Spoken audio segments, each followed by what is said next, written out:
The war was already old when she first learned how fragile it truly was. Newspapers still spoke in the language of thunder, but the corridors where she worked smelled only of boiled cabbage and damp coats. She had come to England as a translator attached to a medical relief unit, a title that sounded larger than the room they gave her.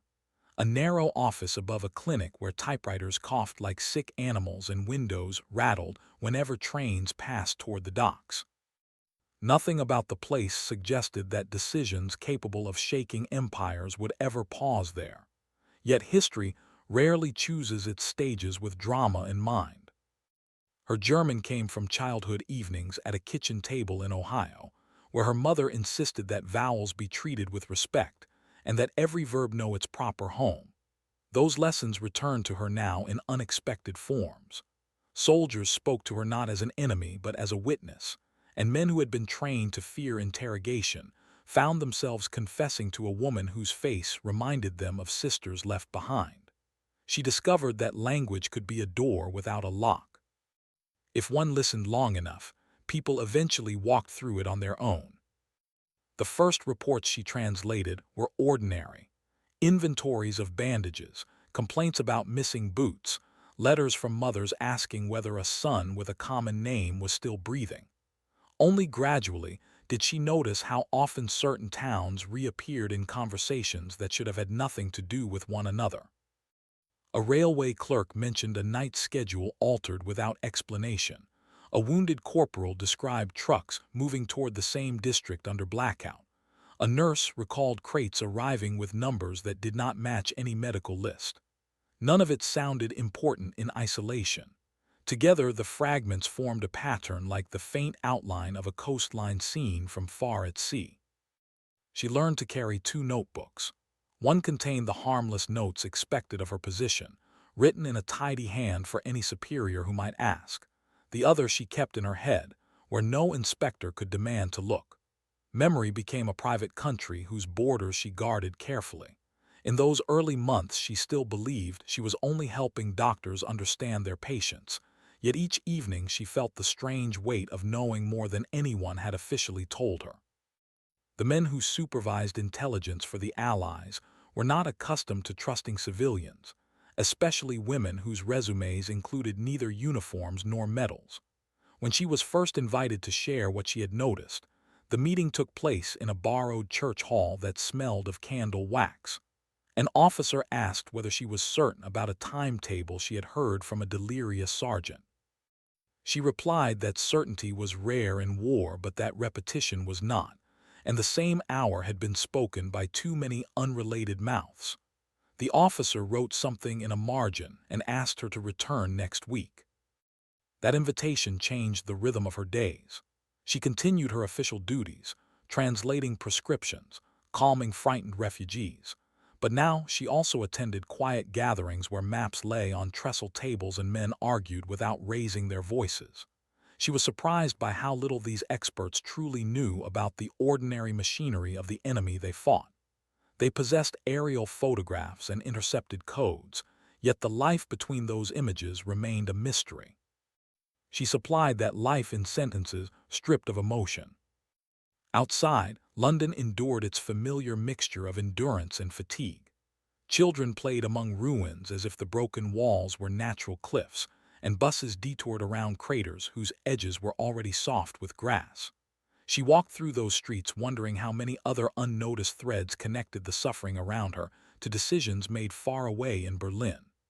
The idea that a single misplaced order could ripple outward like a stone in water began to occupy her thoughts. In the autumn of 1943, she was asked to travel to the continent with a mobile medical unit following the advancing front. The assignment was presented as routine, yet the officer who briefed her spoke with unusual care about keeping her eyes open. Europe greeted her with a smell of wet brick and coal smoke that seemed older than the war itself. Cities appeared wounded rather than defeated, their people moving with the cautious politeness of guests in their own homes. It was there, among the railway yards and provisional hospitals of Belgium, that she first encountered the bureaucratic heart of the German system. She watched clerks stamp papers with an authority that ignored the chaos outside their windows. Trains arrived according to schedules drawn up in offices that might already be rubble. The discipline impressed her even as it frightened her, for she understood that such order could carry any cargo, moral or otherwise. One evening, a station master, grateful for her help in translating a complaint about spoiled rations, spoke too freely about a new depot being constructed near a canal. He complained that his best men had been reassigned to guard it, leaving him with boys who could barely lift coal. The remark sounded like dozens of others she had heard, yet something in his irritation made her ask a few gentle questions. By the time she returned to her quarters, she knew the approximate size of the site, the hours when supply trains preferred to arrive, and the name of a civilian engineer supervising the work. She passed the information to her contact, using the ordinary language of medical logistics. Weeks later, bombers struck a facility that newspapers described as previously unknown. The flames were visible from towns that had grown used to darker nights. She read the report without recognizing her own fingerprints on the event, but the officer who met her afterward looked at her with new attention, as if noticing a tool whose usefulness he had underestimated. From that moment, the war around her seemed to shift its weight. Questions arrived more frequently, sometimes hidden inside envelopes marked for inoculation records or ration permits. She answered them with the same careful neutrality, never imagining that somewhere far away clerks in another uniform were beginning to notice the disturbances she left behind. The machine she faced was vast, yet like all machines it depended on small, obedient movements. She had begun, without quite intending it, to interfere with those movements one conversation at a time. By 1944, the front moved like an impatient tide, carrying her from one temporary post to another. Each town offered the same mixture of gratitude and suspicion. People who had survived occupation learned to weigh every stranger, and she knew that her accent, though familiar, marked her as an outsider. Still, she discovered that kindness traveled more easily than fear. A loaf of bread shared at the right moment could open more doors than any official credential. Her tasks multiplied in subtle ways. She was asked to accompany inspection teams to warehouses where inventories never quite matched reality. She interviewed railway workers about missing wagons that seemed to vanish between stations only a few miles apart. None of these duties appeared connected, yet she sensed an invisible design guiding them. The enemy's supply lines resembled a living body, and she was learning to feel its pulse. The Germans, for their part, were beginning to feel an irritation they could not name. Reports circulated of an American woman asking precise questions under the cover of humanitarian work. No single complaint justified arrest, but the accumulation worried officials accustomed to controlling every detail. Orders were issued to observe without provoking, a strategy that revealed how little they truly understood about the source of their discomfort. She noticed the change first in small gestures. A clerk who once chatted freely now answered in monosyllables. A policeman on a bicycle appeared too often at the same corners.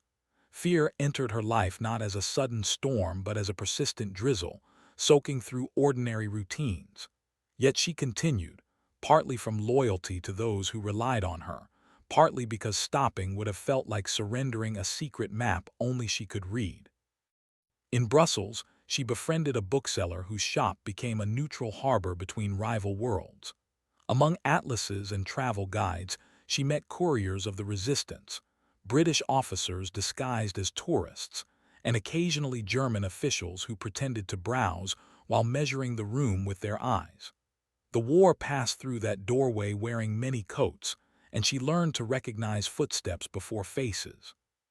It was there that she heard of trains labeled as medical transports leaving at hours unsuitable for the sick. The story came from a porter who had lost a brother to conscription and saw betrayal in every uniform. She listened, asked nothing that could endanger him, and later mentioned the rumor to her contact. Days afterward, Allied aircraft destroyed a convoy near Aachen, and newspapers praised the accuracy of the strike. She wondered whether the porter ever guessed how far his bitterness had traveled. The Germans reacted with the blunt tools of a system under pressure. A small team was assigned to identify the leak, and her description, vague yet persistent, found its way onto their list. They imagined a professional agent and searched for shadows worthy of that fantasy. She, meanwhile, continued to appear as what she was, a tired translator with sensible shoes. The closest call came on a winter afternoon when she was asked to verify documents at a municipal office. While waiting in a corridor, she recognized the bicycle of the policeman who had followed her weeks earlier. Instinct told her to leave, but the clerk insisted on finishing the paperwork. By the time she stepped outside, two men were pretending to discuss tram schedules near the door. She walked in the opposite direction without hurrying, feeling their attention like a hand between her shoulders. Friends advised her to disappear for a time.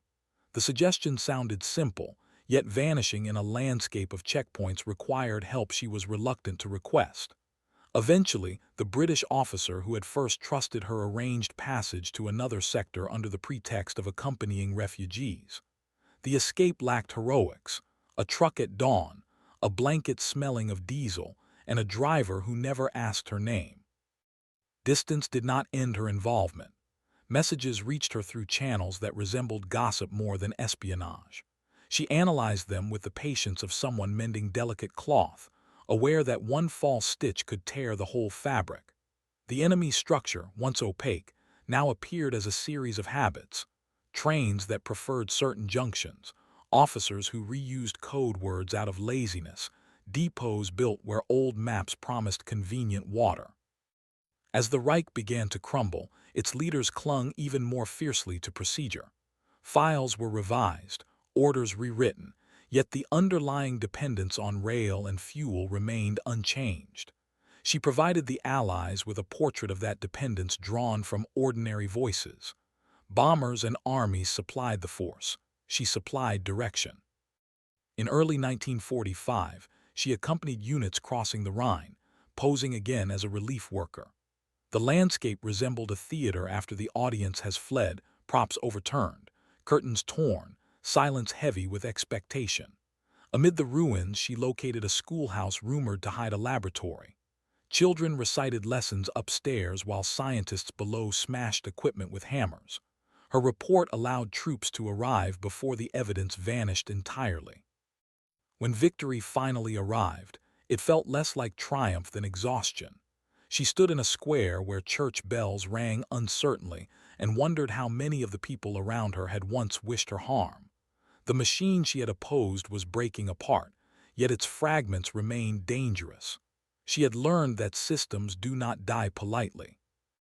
The months after the surrender were crowded with questions no one had prepared to answer. Millions needed food, papers, destinations. She worked for agencies attempting to stitch families back together, translating birth certificates browned by smoke and hope. The skills that had guided bombers now guided lost children toward new homes, a transformation that pleased her more than any secret praise. Officials from her own government interviewed her repeatedly, seeking to understand how a civilian had contributed so effectively to military aims.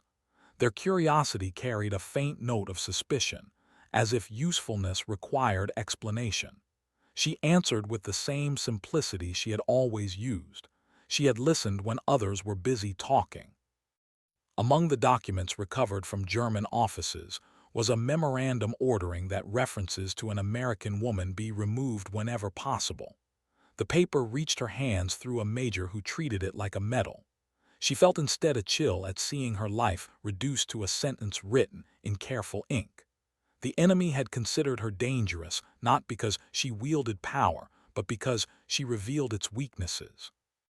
Returning to the United States offered little ceremony. The country was eager to forget the discomforts of war and embrace the noisy promises of peace. She found employment in a library where the most dramatic events involved overdue books. Friends asked for stories, yet she discovered that truth sounded implausible without the backdrop of sirens and ruins. Occasionally, a letter arrived from Europe thanking her for some consequence she had never witnessed. She kept these messages folded inside a drawer. unsure whether they belonged to her or to the extraordinary times that had carried her along. The government suggested she avoid publicity, advice she accepted with relief. Anonymity suited her temperament better than applause. Years passed and the world turned its attention to new rivalries. The files concerning her work were sealed, not out of shame but out of habit. Bureaucracies prefer silence to complicated explanations. She married, lost her mother, learned to drive, and performed all the small acts that compose an ordinary life. Only in dreams did trains still thunder through dark stations. Decades later, a young historian searching for the roots of Allied intelligence encountered gaps that puzzled him. References pointed toward an unnamed translator whose observations had guided several crucial operations. Intrigued by absence, he followed the trail until it led to the quiet town where she now lived. Their meeting occurred over tea on a porch overlooking a patient river. She spoke at first about weather and neighbors, but gradually the past returned like a familiar accent. The historian expected tales of daring. Instead, he heard about waiting rooms, stubborn clerks, and the importance of asking the same question in 3 different ways. He realized that the collapse of an empire might hinge less on explosions than on attention. When he asked whether she considered herself brave, she shook her head. Bravery belonged to those who had carried rifles across open fields. Her role had been smaller and, in her view, simpler, to notice what others overlooked and to treat every voice as a possible clue. The historian left with notebooks full of ordinary details that together formed an extraordinary map. The book he eventually wrote restored her name to a story that had tried to do without it. Readers accustomed to dramatic heroes found the account almost disappointing, yet some recognized in its restraint a deeper truth. Systems built on cruelty depend on secrecy, and secrecy can be weakened by a single attentive witness. In her final years, she received copies of the declassified files, many pages empty where her name should have been. She regarded them without resentment. The erasures proved, in their own way, that she had touched the machinery at its most vulnerable point. What cannot be admitted must be hidden. She died quietly, as she had lived, leaving behind a few letters, several notebooks, and memories scattered among strangers. The war she helped to unbalance continued to occupy shelves and screens, often without mentioning the woman who listened in railway canteens and hospital corridors. Yet influence does not require recognition. Sometimes it requires only persistence and the courage to remain ordinary when the world demands spectacle. And so the story ends where it began, with a person easily overlooked and a machine that believed itself invincible. Between them stretched years of conversations, hesitations, and choices too small to appear in headlines. Those small things, gathered patiently, became the crack through which an empire finally heard the sound of its own breaking.